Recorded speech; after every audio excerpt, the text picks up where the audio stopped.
In case you missed it, I recently became a functional range conditioning mobility specialist. Say that 5 times fast. And I've been putting my new knowledge to the test, not only on my clients and in my classes, but also on myself. After I received the certification, I assessed my mobility using some basic drills and created a list of restrictions to improve upon. And over the last 90 days, I've worked on my mobility every single day. So we're gonna walk through that whole process, and at the end of the video, I am going to show you my results from working on my mobility daily. So let's jump into day one.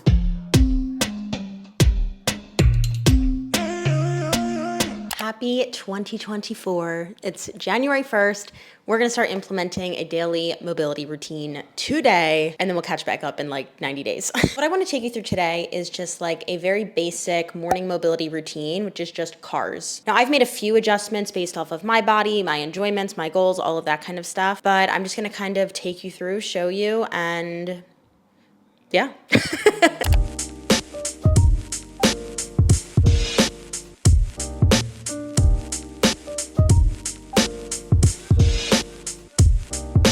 So like I said right before this, the routine you're seeing is my daily maintenance, meaning this is the bare minimum I'm hoping to do every single day to preserve the mobility I currently have. As corny as it is, mobility definitely abides by the rule. If you don't use it, you'll lose it. And my daily maintenance is primarily cars or controlled articular rotations. It's essentially a really controlled joint circle done with full body tension. So you'll see throughout the 90 days, I kind of play with and fine tune the variation of car that I prefer for each joint, but that's the beauty of this type of training. You can find an accessible and preferred position for nearly every exercise and desired outcome.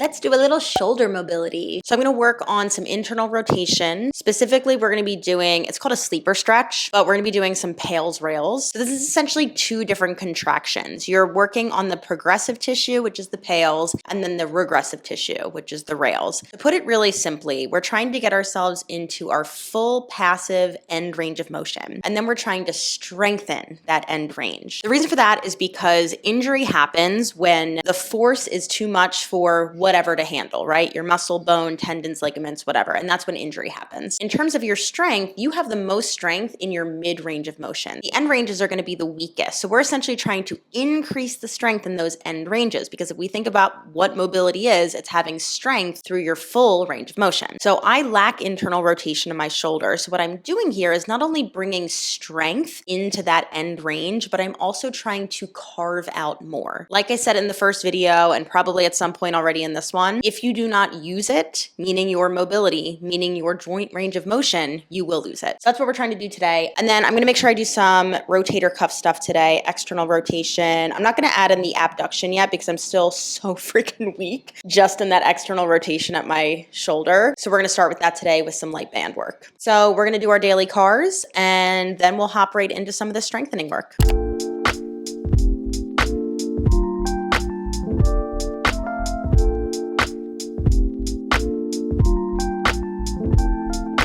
Something you'll probably wonder throughout the video is, why do these mobility restrictions even matter? Well, let's take the shoulder, for example. I'm lacking internal rotation on both sides. Well, when you do something like a push-up or a chest press, your shoulders need to internally rotate. If you don't have access to that position, your body will still get the movement done, but it's gonna have to pull other joints into the mix. Over time, this can lead to discomfort or injury at the shoulder, elbows, or wrists. The goal here isn't to develop the most amount of mobility or the most amount of flexibility. It's simply to get the mobility that I need to perform the tasks that I have on my plate safely.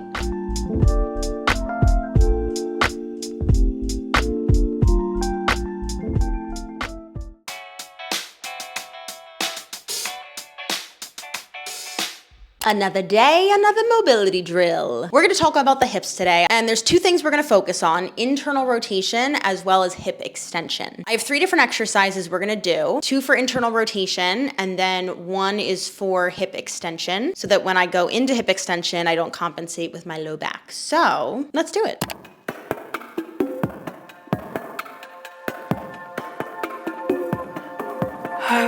I'll tell you before we even get to the end of the video, I spent the most amount of time working on my hips these past 90 days. And that's probably because the number of times I've been in physical therapy for lower body issues is truly astounding. I am also determined to add squats back into my programming, but I've had to cut them out because of my lack of internal rotation, and it was really starting to affect my knees. When you go into a squat, your femur needs to internally rotate in the pelvis once you hit 90. If you don't have that, your body's gonna start to pull elsewhere, knees, low back, and just like the shoulders, it can lead to discomfort or injury over time. The other thing I've been working on is hip extension. In my assessment, I had a hard time isolating hip extension from lumbar extension, and that's just something I want to improve upon because I do a lot of explosive hip extension work in my kettlebell training.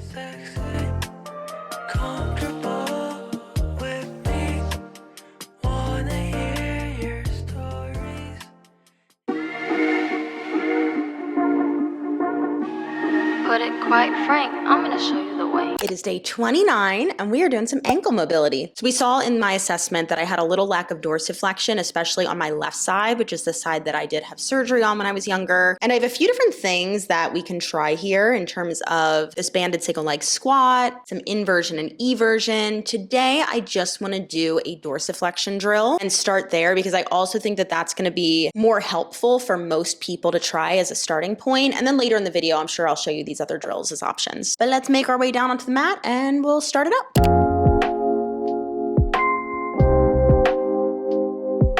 Ankle mobility has only ever been an issue on my left side, and that's due to a surgery I had way back in high school, so almost 20 years ago. Now, ankles are tricky because it's basically just a bunch of bones meeting each other rather than like a traditional joint capsule, and because of that, you want to also make sure that you're training your dorsiflexion, which I'm doing here in this video, at a few different angles. Just remember, we don't always squat with our toes perfectly pointed forward. We don't always lunge with our toes perfectly pointed forward. So just keep that in mind as you're choosing what angles to perform a drill like this at.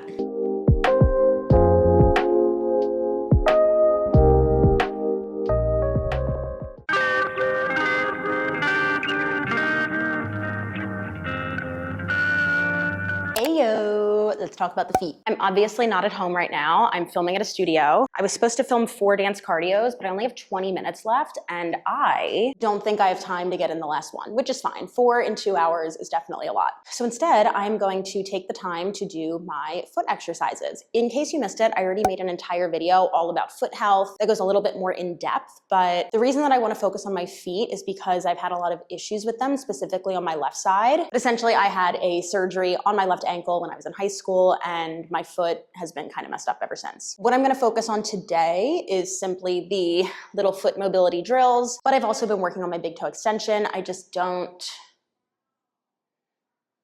know if I have the space in here to do it. But anyway, let's do some footwork.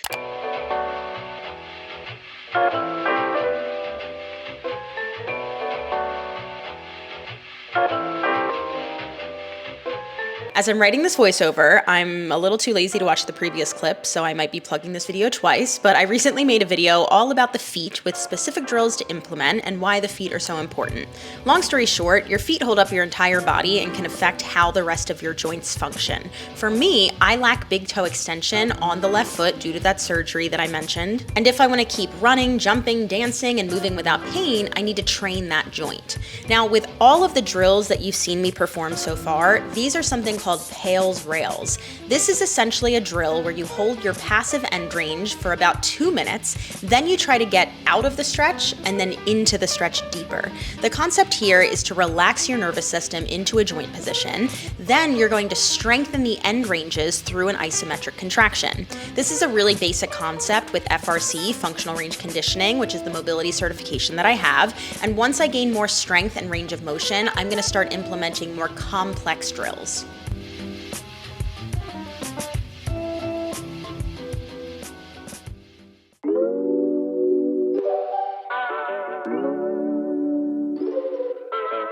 Hello, everybody. It has been a minute since we've done one of these check-ins, and today we're gonna talk about the elbows. So in my assessment, I learned that I don't have full protraction on this side. I get kind of stuck right here. You see that? And while I have been keeping up with all of my mobility actually super well, I have not addressed this once.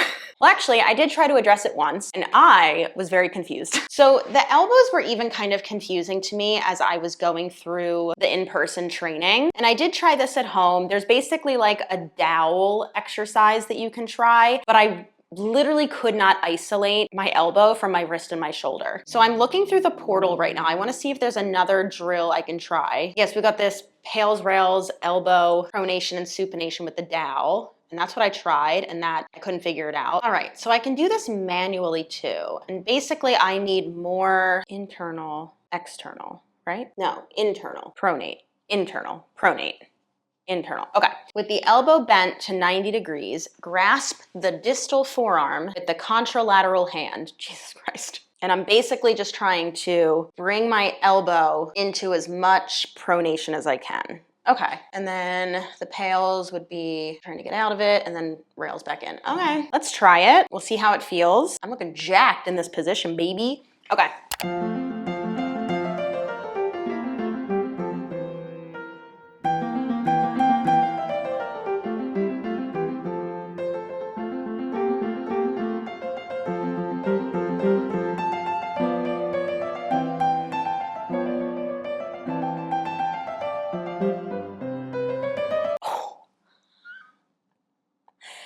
I feel like the hardest part was just my itty bitty hand. Like it doesn't go around my forearm. And then I felt like I was cutting off circulation in my hand. Let's retest. Nope, about the same. But that's to be expected. It's not a quick fix. But that felt better than the stick version. Maybe I'll try the stick version again because I actually did feel like for the first time I was able to really isolate my elbow. Yeah, okay, now I feel that. That's a tricky one. I think the thing that I've learned the most so far as I have been implementing these things on myself, implementing them with clients, doing mobility assessments, is honestly just that I will keep on learning things. I've learned a lot about different variations of mobility drills to target the same thing. I've been able to get a little bit more creative to meet clients where they're at. And a big thing that has been helping is to be taking other people's kin stretch classes. So this is a nice transition into the next part of the video.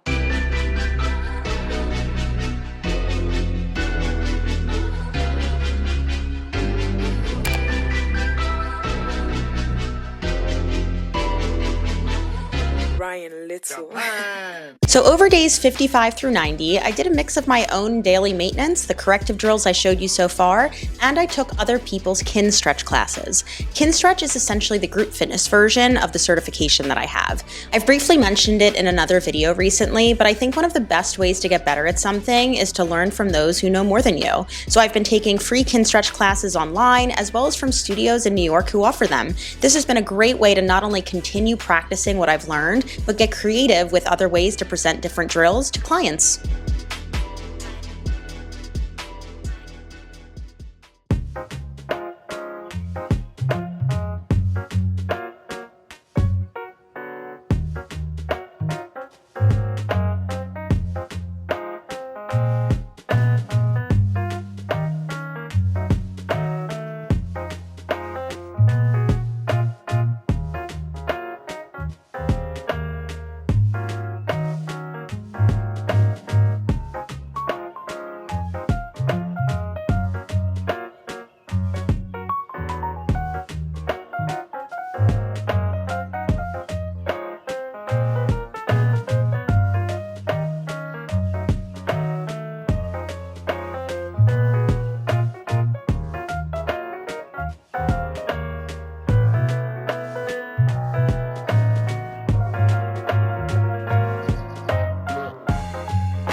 hope that this was informative and really just gave you a little bit more understanding of what mobility is and how you can address it. If you have any specific questions about mobility or any of the assessments that I performed in this video, definitely leave them down in the comments below, and I will absolutely be doing a follow-up because I still have a long ways to go. If anything, this video should show you that 90 days is really not a long period of time in the grand scheme of things. So I want to keep on working on this stuff, and I will come back in probably another 90 days and tell you all about how I'm progressing. Thank you so much for watching, and I will see you in the next one.